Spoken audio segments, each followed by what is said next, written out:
ബിസ്മില്ലാ അൽഹംദുലില്ലാ അൽഹംദുലില്ലാഹില്ലദീ ബിനിഅമതിഹി തതിമ്മു സ്വാലിഹാത്ത് അല്ലദീ ഹദാനാ ലിഹാദാ വമാ കുന്നാ ലിനഹ്തദിയ ലൗലാ അൻ ഹദാനല്ലാഹ് ثم الصلاة والسلام على أشرف الأنبياء والمرسلين وعلى آله الطيبين الطاهرين وأصحابه الفائزين برضا الله ومن تبعهم بإحسان إلى يوم الدين أما بعد رب اشرح لي صدري ويسر لي أمري واحلل عقدة من لساني يفقهوا قولي വളരെ സ്നേഹം നിറഞ്ഞ സത്യവിശ്വാസികളെ, സഹോദരന്മാരെ, അല്ലാഹു സുബ്ഹാനഹു വ തആലയുടെ അപാരമായ അനുഗ്രഹം കൊണ്ട് പരിശുദ്ധ റമദാനിൻ്റെ ഒരു സായാഹ്നത്തിൽ അല്ലാഹുവിൻ്റെ ദീനിനെ കുറിച്ച് പഠിക്കാൻ ഒരുമിച്ച് കൂടാൻ അല്ലാഹു സുബ്ഹാനഹു വ തആല നമുക്ക് തൗഫീഖ് നൽകിയിരിക്കുകയാണ്. അൽഹംദുലില്ലാഹ്. ഈയൊരു ഒരുമിച്ച് കൂടൽ, അതിനുവേണ്ടി നാം ചെലവഴിക്കുന്ന സമയവും ഊർജവുമെല്ലാം നാളെ പരലോകത്ത് മറ്റൊന്നും ഉപകാരപ്പെടാനില്ലാത്ത അന്നേ ദിവസം നമുക്ക് ഉപകാരപ്പെടുന്ന ഒരു കർമ്മമായി അള്ളാഹു നമ്മിൽ നിന്ന് സ്വീകരിക്കുമാറാകട്ടെ എന്ന് ആദ്യമേ പ്രാർത്ഥിക്കുകയാണ്. ഇന്നത്തെ സംസാരത്തിൻ്റെ വിഷയം നേരത്തെ സൂചിപ്പിച്ച പോലെ അള്ളാഹുവിനെ അറിയുക എന്നുള്ളതാണ്.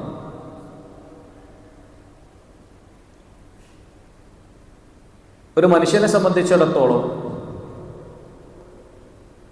അവനിൽ നിർബന്ധമാക്കപ്പെട്ടതിൽ ഏറ്റവും ഒന്നാമത്തെ കാര്യമാണ് അവൻ്റെ രക്ഷിതാവിനെ, അള്ളാഹുവിനെ അറിയുക എന്നുള്ളത്.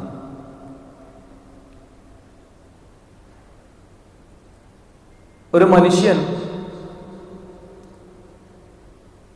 ഒരു നല്ല കാറൊക്കെ ഉള്ള ഒരു മനുഷ്യൻ,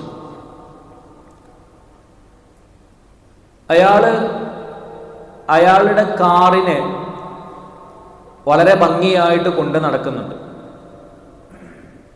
അതിന് വേണ്ട സമയത്ത് പെട്രോൾ കൊടുത്ത് ഓയിൽ ചേഞ്ച് ചെയ്ത് ടയറൊക്കെ മാറ്റി അതിന് വേണ്ട റിപ്പയറിങ്ങും കാര്യങ്ങളൊക്കെ കറക്റ്റ് സമയത്ത് ചെയ്തുകൊണ്ട് മോടി പിടിപ്പിച്ചുകൊണ്ട് കൊണ്ട് നടക്കുകയാണ്. എന്നാൽ അതേ സമയം സ്വന്തം കാര്യത്തിൽ, സ്വന്തം ശരീരത്തിൻ്റെ വിഷയത്തിൽ അയാൾ തീരെ ഒരു ശ്രദ്ധയും കാണിക്കുന്നില്ല. സ്വന്തം ആരോഗ്യത്തിൻ്റെ വിഷയത്തിലൊന്നും ഒരു ശ്രദ്ധയും കാണിക്കുന്നില്ല എങ്കിൽ അയാളെ നമ്മൾ ഏത് രൂപത്തിലാണോ കാണുന്നത് അതേ രൂപത്തിലാണ് ഒരു മനുഷ്യൻ തൻ്റെ ആത്മാവിന് കൊടുക്കേണ്ട കാര്യങ്ങൾ കൊടുക്കാത്ത ആളുകളെ പണ്ഡിതന്മാർ കാണുന്നത്. അതായത് ഒരു മനുഷ്യനെ സംബന്ധിച്ചിടത്തോളം 3 ആവശ്യങ്ങളുണ്ട്. അവൻ്റെ ശരീരത്തിന് ആവശ്യങ്ങളുണ്ട്, അതുപോലെ തന്നെ അവൻ്റെ ബുദ്ധിക്ക് ചില ആവശ്യങ്ങളുണ്ട്, അവൻ്റെ ആത്മാവിനും ചില ആവശ്യങ്ങൾ നിറവേറ്റി കൊടുക്കേണ്ടതായിട്ടുണ്ട്. അപ്പൊ സ്വന്തം ശരീരത്തിന്റെ ആവശ്യങ്ങൾ അതാർക്കും പറഞ്ഞു കൊടുക്കേണ്ടതില്ല. അതിലാണ് ഭൂരിഭാഗം ആളുകൾ ശ്രദ്ധ കേന്ദ്രീകരിക്കുന്നത്. എന്നാൽ സ്വന്തം ശരീരത്തിന്റെ വിഷയത്തിൽ മാത്രം ശ്രദ്ധ കേന്ദ്രീകരിച്ചുകൊണ്ട് ആത്മാവിന് നൽകേണ്ടതായിട്ടുള്ള വിഷയങ്ങൾ തീരെ ശ്രദ്ധിക്കാതെ പോകുന്ന ഒരാളെ സംബന്ധിച്ചിടത്തോളം, ഞാൻ നേരത്തെ പറഞ്ഞ സ്വന്തം വാഹനത്തിന് പ്രാധാന്യം കൊടുത്ത് അതിനേക്കാൾ ഇമ്പോർട്ടൻ്റ് ആയിട്ടുള്ള ശരീരത്തിൻ്റെ ആരോഗ്യത്തിൻ്റെ വിഷയത്തിൽ തീരെ താല്പര്യം കാണിക്കാത്ത ഒരാളെ പോലെയാണ്. കാരണം നമ്മുടെ ശരീരം എന്ന് പറയുന്നത് ഒരുപാട് കാലങ്ങൾ അങ്ങനെ കഴിഞ്ഞു പോകുന്നതിൻ്റെ ഇടക്ക് പെട്ടെന്നൊരു ദിവസം ഭൂമിയിൽ ഭൂജാതനായി കുറച്ചു കാലം കഴിഞ്ഞ് ഇവിടെ നിന്ന് പോകുന്ന സമയം വരെ നമുക്ക് സഞ്ചരിക്കാനുള്ള ഒരു വാഹനം മാത്രമാണ് നമ്മുടെ ശരീരം. നമ്മുടെ ആത്മാവെന്ന നിലനിൽക്കുന്നത് അത് അവിടെ തന്നെ ഉണ്ടാകും, അത് അവിടുന്ന് യാത്രയാവുകയാണ്. അപ്പോൾ ഒരു ഡെസ്റ്റിനേഷനിലേക്ക് നമുക്ക് പോകാനുള്ള ഒരു വാഹനം മാത്രമാണെന്ത് നമ്മുടെ ശരീരം എന്ന് പറയും. അപ്പൊ ആത്മാവിന് കൊടുക്കേണ്ട വിഷയം എന്ന് പറഞ്ഞാൽ അത് അള്ളാഹുവിനെ കുറിച്ചുള്ള അറിവും അവനെ സൂക്ഷിച്ച് ജീവിക്കലുമാണ്. മഹാനായ ഇബ്നുൽ ഖയ്യിം റഹ്മത്തുള്ളാഹി അലൈഹി അദ്ദേഹം ചില ആരിഫീങ്ങളുടെ പണ്ഡിതന്മാരുടെ വാക്കുകളായിട്ട് എടുത്തു പറയുന്നു. ഖാല ബഅദുൽ ആരിഫീൻ അലൈസൽ മരീദു ഇദാ മുനിഅ അത്'ആമു വശ്ശറാബു വദ്ദവാഉ യമൂത്ത്. ഒരു രോഗിയായ ഒരാൾ, അയാൾക്ക് ഭക്ഷണവും വെള്ളവും അതുപോലെ തന്നെ മരുന്നും കൊടുത്തിട്ടില്ല എങ്കിൽ അയാൾ മരണപ്പെട്ടു പോകൂലേ? അതുപോലെ തന്നെ فكذلك القلب إذا منع عنه العلم والحكمة يموت. അതുപോലെ തന്നെയാണ് ഒരാളുടെ ഹൃദയവും അതിന് കൊടുക്കേണ്ട അറിവുകളും അഥവാ അള്ളാഹുവിനെ കുറിച്ചുള്ള അവന്റെ ദീനിനെ കുറിച്ചുള്ള അറിവ് കിട്ടാത്ത ഒരു ഹൃദയം എന്ന് പറഞ്ഞാൽ അദ്ദേഹം അതിൽ പറയുന്നത് 3 ദിവസം സലാസത്ത് അയ്യാം, 3 ദിവസം കിട്ടിയിട്ടില്ല എന്നുണ്ടെങ്കിൽ ആ ഹൃദയം മരണപ്പെട്ടു പോകും എന്നാണ്. അതിനെ വിശദീകരിച്ചുകൊണ്ട് ഇബ്നുൽ ഖയ്യിം റഹ്മത്തുള്ളാഹി അലൈഹി പറയുന്നു, സ്വഹീഹുൻ فإن القلب أو فإن العلم طعام القلب وهو ميت ولكن لا يشعر بموته. അത് ശരിയാണ് ഈ പറഞ്ഞത്. അഥവാ ഹൃദയത്തിന് കൊടുക്കേണ്ട അറിവും കാര്യങ്ങളും കൊടുത്തില്ലെങ്കിൽ അത് മരണപ്പെട്ടു പോകും. എന്നൊരു ഭംഗിയായ ഒരു ഉദാഹരണം അദ്ദേഹം പറയുന്നു. ഏതുപോലെയാണ്? അതിന് കിട്ടേണ്ടത് കിട്ടാതിരിക്കുമ്പം അത് മരണപ്പെട്ടു പോകും, പക്ഷെ അത് അവന് അറിയുക പോലും ഇല്ല. അവിടെയാണ് നമ്മൾ അടിവരയിടേണ്ടത്. വലാകിൻ ലാ യശ്ഉറു ബിമൗതിഹി. ഏതുപോലെ كما أن السكران الذي قد زال عقله والخائف الذي قد انتهى خوفه إلى غايته. 2-3 ഉദാഹരണം പറഞ്ഞിട്ടുണ്ട്. ഒന്നാമത്തെ ഒരു ലഹരി ബാധിച്ചവനെ പോലെയാണ്.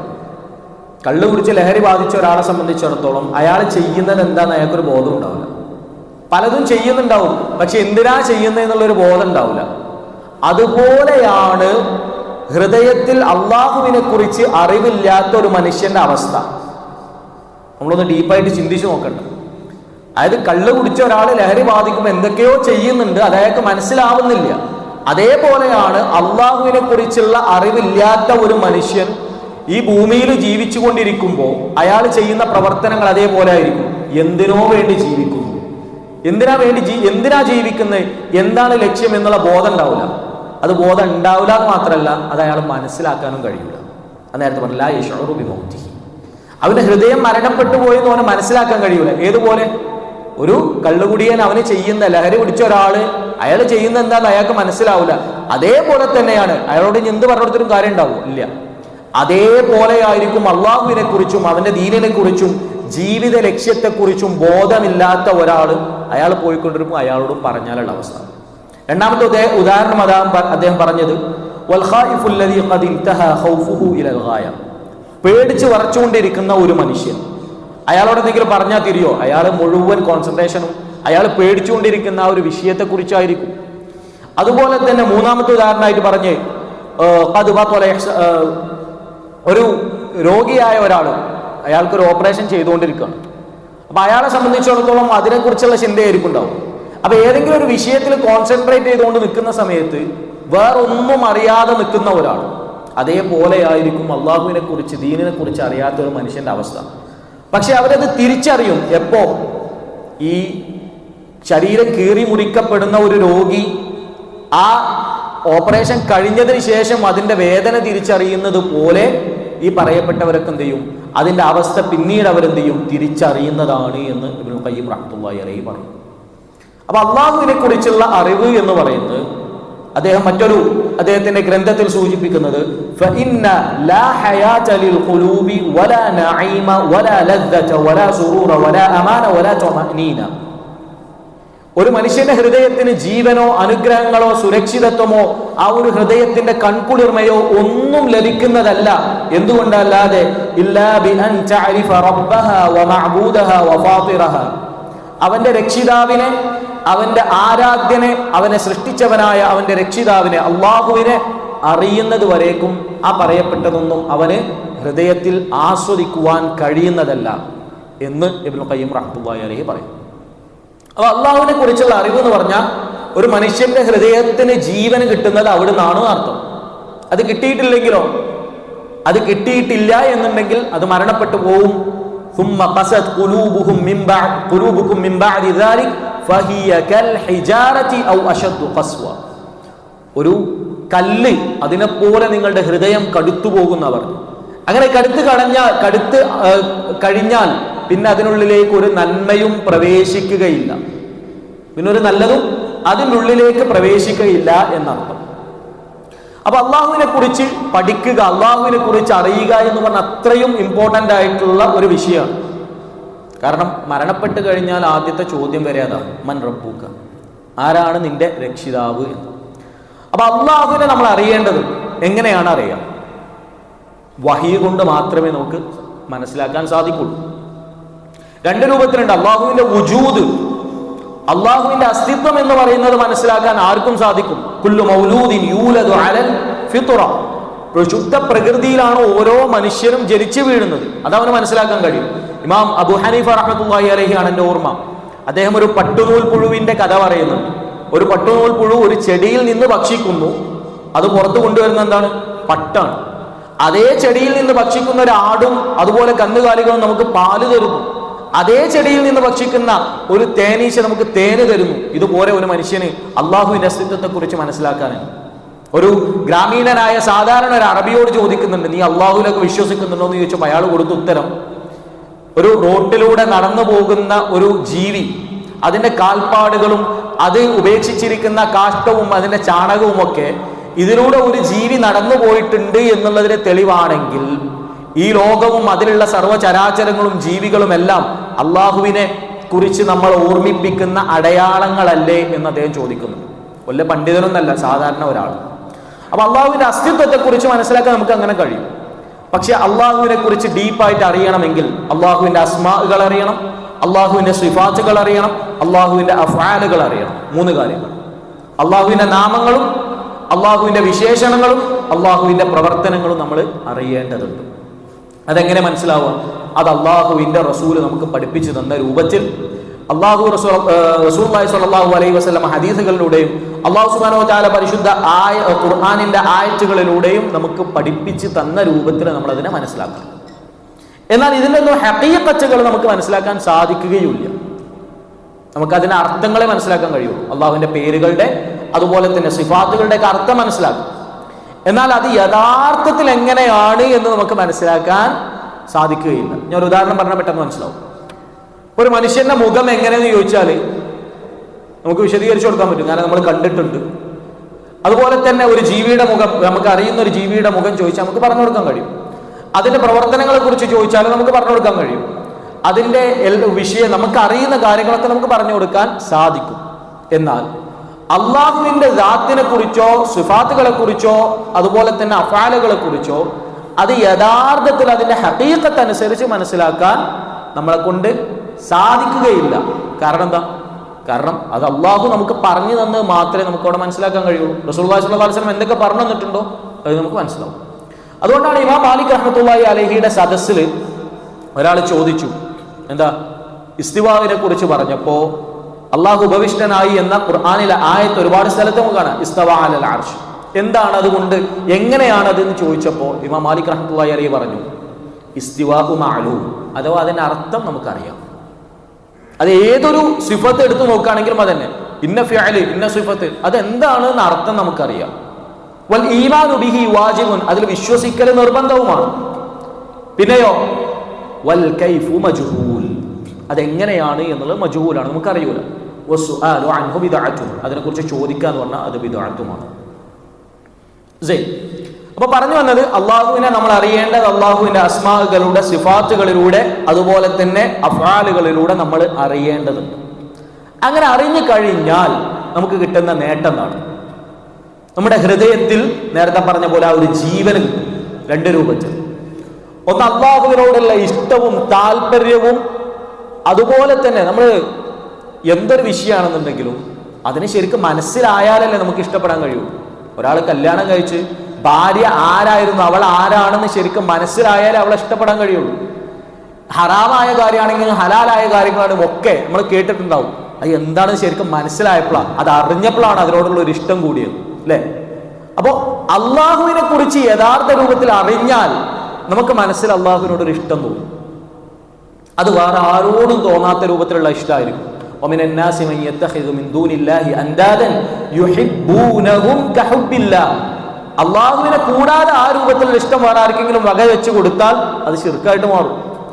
അതേപോലെ തന്നെ അള്ളാഹുവിനോടുള്ള ഇഷ്ടം പോലെ തന്നെ അള്ളാഹുവിനോട് നമുക്കൊരു ഭയവും ഉണ്ടാവും.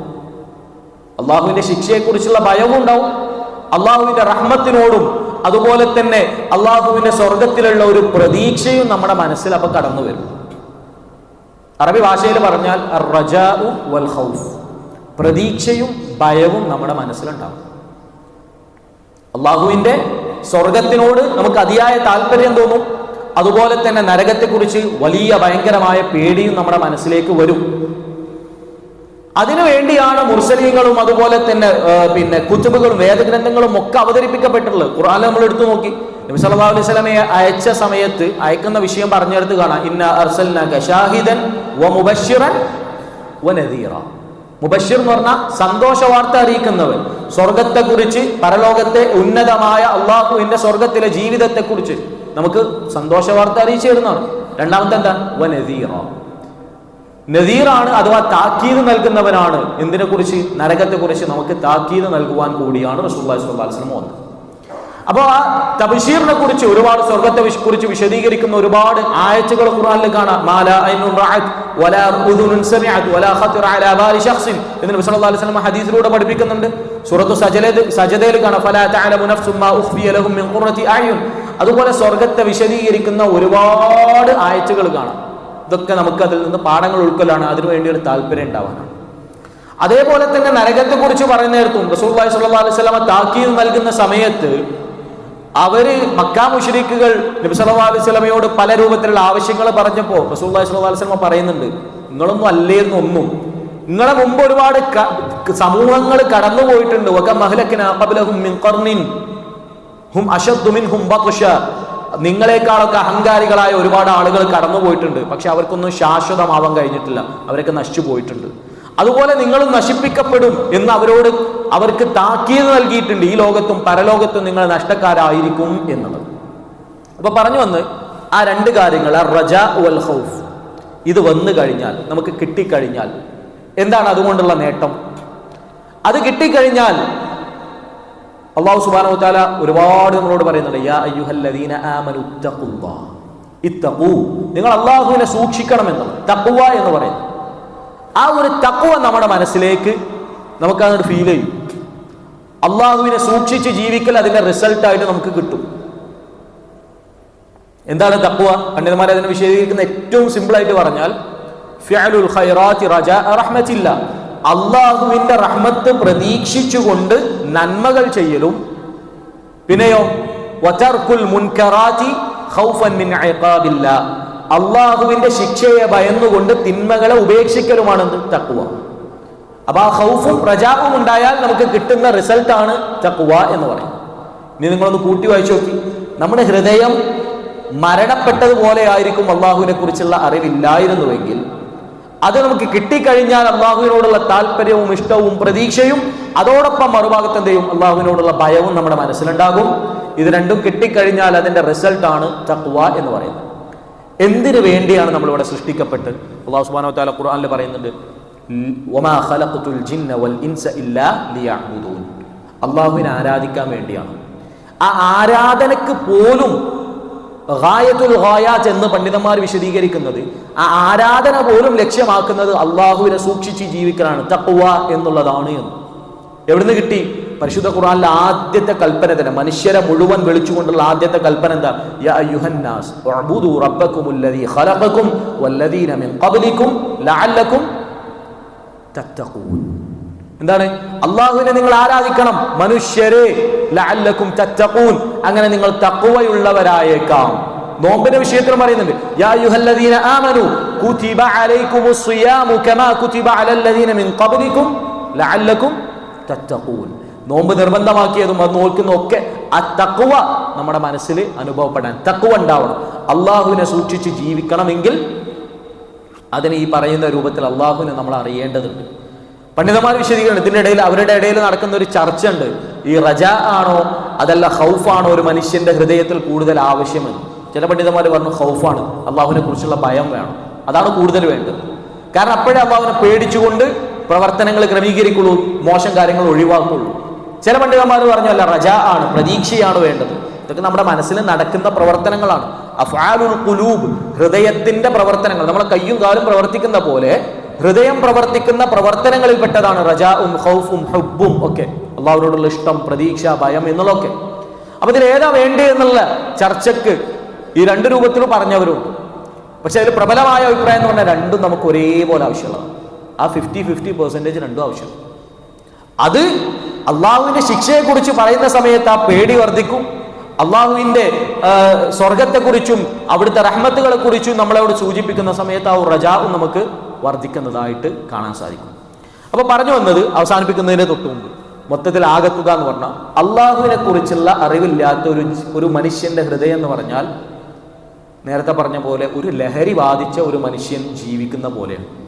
അയാൾക്ക് ആ ലഹരി ബാധിച്ച സമയത്ത് എന്താണ് ചെയ്യുന്നത് എന്ന് ബോധമില്ലാത്ത പോലെ തന്നെയായിരിക്കും അള്ളാഹുവിനെ കുറിച്ച്, ദീനിനെ കുറിച്ച് അറിവില്ലാതെ നമ്മൾ നടന്നാൽ നമ്മുടെയും അവസ്ഥ. അപ്പൊ അതിൽ നിന്ന് നമ്മളെ തെറ്റിക്കുന്നതായ കാര്യങ്ങളിൽ നിന്ന് നമ്മൾ സ്വാഭാവികമായിട്ടും മാറി നിൽക്കേണ്ടി വരും. അതിലേക്ക് നമ്മൾ അടുപ്പിക്കുന്നതായിട്ടുള്ള കാര്യങ്ങളിൽ നമ്മൾ ബന്ധപ്പെട്ടുകൊണ്ടിരിക്കുകയും വേണ്ടി വരും. എന്ന് സംഗീതത്തെക്കുറിച്ച് പറഞ്ഞു. അതെന്താണ്? അള്ളാഹുവിലേക്കുള്ള പാതയിൽ നിന്ന് നമ്മളെ മാറ്റി നിർത്തുന്നതാണ്, അതിൽ നിന്ന് നമ്മളെ തെറ്റിച്ച് കളയുന്നതാണ്. അപ്പൊ നമ്മൾ ഒഴിവാക്കേണ്ടി വരും. റമദാൻ മാസത്തിന്റെ തൊട്ട് മുമ്പ് വരെ പാട്ടുകളൊക്കെ കേട്ടിട്ട് അത് മുഴുവൻ ഡിലീറ്റ് ചെയ്തിട്ട് വയലുകൾ ഇൻസ്റ്റാൾ ചെയ്തിട്ട് റമദാൻ കഴിയുന്നതോടുകൂടി വീണ്ടും അതിലേക്ക് തിരിച്ചു വരാനല്ല. ഇതൊരു സമയമാണ്, അയ്യാമം മഅദൂദാത്ത്. ഈ ഒരു സമയം നമുക്കുള്ള ഒരു മോട്ടിവേഷൻ, എല്ലാ തരത്തിലും നന്മകൾ മാത്രം കേന്ദ്രീകരിക്കപ്പെടുന്ന, പിശാചുക്കളെ കെട്ടിയിടപ്പെടുന്ന, സ്വർഗത്തിന്റെ വാതിലുകൾ തുറക്കപ്പെടുന്ന, നരകത്തിന്റെ വാതിലുകൾ കൊട്ടിയടക്കപ്പെടുന്ന, ഒരുപാട് കേട്ടതാ. അപ്പൊ ഇതൊരു അവസരമാണ്. ഇവിടുന്ന് ക്രിയേറ്റ് ചെയ്യണം നമ്മൾ ആ തഖ്വ സ്വായത്തമാക്കാൻ, നമ്മുടെ ഇബാദത്തുകളിലൂടെ, അള്ളാഹുവിനെ കുറിച്ചുള്ള ഓർമ്മകളിലൂടെ. അലാ ബിദിക്രില്ലാഹി തത്മഇന്നുൽ ഖുലൂബ്. അവനെക്കുറിച്ചുള്ള ഓർമ്മകൾ കൊണ്ടല്ലാതെ മനസ്സെങ്ങനെ ശാന്തമാകുമെന്ന അള്ളാഹുവിന്റെ ആ ചോദ്യത്തിന് ഉത്തരം നൽകിക്കൊണ്ട് രാവിലെ എണീറ്റത് മുതൽ രാത്രി ഉറങ്ങുന്നവരെ പല രൂപത്തിൽ അള്ളാഹുവിനെ ഓർക്കാൻ ദിക്റുകളിലൂടെ, നമസ്കാരങ്ങളിലൂടെ, പ്രാർത്ഥനകളിലൂടെ ഓർക്കാൻ പഠിപ്പിക്കപ്പെട്ടിട്ടുണ്ട്. ആ രൂപത്തിലൊക്കെ അള്ളാഹുവിനെ അറിയാൻ വേണ്ടി ശ്രമിക്കുക. അള്ളാഹുവിനെ കുറിച്ച് മനസ്സിലാക്കാനും അവനെ സൂക്ഷിച്ച് ഭയപ്പെട്ട് അള്ളാഹു നമ്മിൽ നിന്ന് ആവശ്യപ്പെടുന്നത്, നമ്മിൽ നിന്ന് ഉദ്ദേശിക്കുന്നത് എന്താണെന്ന് മനസ്സിലാക്കി അതിനനുസരിച്ച് ജീവിതത്തെ ക്രമപ്പെടുത്താൻ വേണ്ടി ചില അറിവുകളും നമ്മൾ നേടേണ്ടതുണ്ട്. അത് വെള്ളിയാഴ്ച ജുമുഅ കേട്ട് ആ ഒരു ക്ലാസ് മാത്രം കേട്ട് പോയോണ്ട് കാര്യമില്ല. അത് നേരത്തെ പറഞ്ഞു, ഇബ്നുൽ ഖയ്യിം റഹ്മത്തുള്ളാഹി അലൈഹി പണ്ഡിതന്മാരുടെ കൗലായിട്ട് പറഞ്ഞു, 3 ദിവസം ഒരു മനുഷ്യർ അള്ളാഹുവിനെ കുറിച്ച് ഓർമ്മയില്ലാതെ പോയി കഴിഞ്ഞാൽ ഹൃദയം മരിച്ചു പോകുന്നു. അപ്പൊ തുടർച്ചയായിട്ടുള്ള ഉത്ബോധനങ്ങൾ നമുക്ക് കിട്ടിക്കൊണ്ടേ ഇരിക്കേണ്ടതുണ്ട്. ആ രൂപത്തിൽ പുതിയ അറിവുകൾ നേടാനും അത് ജീവിതത്തിൽ പകർത്താനും, അങ്ങനെ അള്ളാഹുവിനെ ഇഷ്ടപ്പെട്ട രൂപത്തിൽ, അള്ളാഹുവിനെ ഇഷ്ടപ്പെട്ടുകൊണ്ട് അള്ളാഹു ഇഷ്ടപ്പെട്ട രൂപത്തിൽ ജീവിക്കുവാനും അള്ളാഹു നമുക്ക് ഏവർക്കും തൗഫീഖ് നൽകി അനുഗ്രഹിക്കുമാറാകട്ടെ. നമ്മിൽ നിന്നും വന്നുപോയ ചെറുതും വലുതുമായ എല്ലാ തെറ്റുകുറ്റങ്ങളും അള്ളാഹു സുബ്ഹാനഹു വ തആല പുറത്ത് മാപ്പാക്കി തരുമാറാകട്ടെ. ശാരീരികമായ, സാമ്പത്തികമായ, മാനസികമായ ബുദ്ധിമുട്ടുകൾ അനുഭവിക്കുന്നവർക്ക് അള്ളാഹു അവന്റെ റഹ്മത്ത് കൊണ്ട് തുറവി നൽകി അനുഗ്രഹിക്കുമാറാകട്ടെ. ഈ ഒരു റമദാൻ, ഇനിയും ഇതുപോലെ ഒരുപാട് റമദാനുകൾ ആരോഗ്യത്തോടെ മുന്നോട്ട് പോകാൻ, ആരോഗ്യത്തോടു കൂടി അതൊക്കെ നോമ്പുകൾ നോൽക്കാനും അതുപോലെ തന്നെ നമസ്കാരങ്ങളിൽ, ആരാധനകളിൽ വ്യാപൃതരാവാനാണ് അള്ളാഹു നമുക്ക് ഏവർക്കും തൗഫീഖ് നൽകി അനുഗ്രഹിക്കുമാറാകട്ടെ. അങ്ങനെ നമ്മൾ ചെയ്യുന്ന പ്രവർത്തനങ്ങൾ അള്ളാഹു സുബ്ഹാനഹു വ തആല നമ്മിൽ നിന്ന് സ്വീകരിക്കുകയും നാളെ അവന്റെ ജന്നാത്തുൽ ഫിർദൗസിൽ മരണപ്പെട്ടു പോയ നമ്മുടെ മാതാപിതാക്കൾ, സഹോദരി സഹോദരന്മാർ, കുടുംബക്കാർ എല്ലാവരോടൊത്ത് ഒരുമിച്ച് കൂടുവാനുള്ള ഭാഗ്യവും അള്ളാഹു നമുക്ക് ഏവർക്കും നൽകി അനുഗ്രഹിക്കുമാറാകട്ടെ. വസല്ലല്ലാഹു അലാ റസൂലിന മുഹമ്മദ്. അസ്സലാമു അലൈക്കും വറഹ്മത്തുള്ളാഹി വബറകാതുഹു.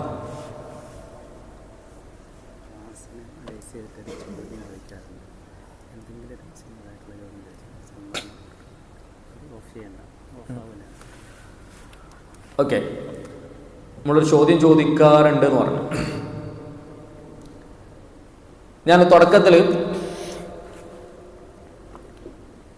2 ഉദ്ധരണികൾ ഉദ്ധരിച്ചിരുന്നു, ഒരു മഹാനായ പണ്ഡിതന്റെ.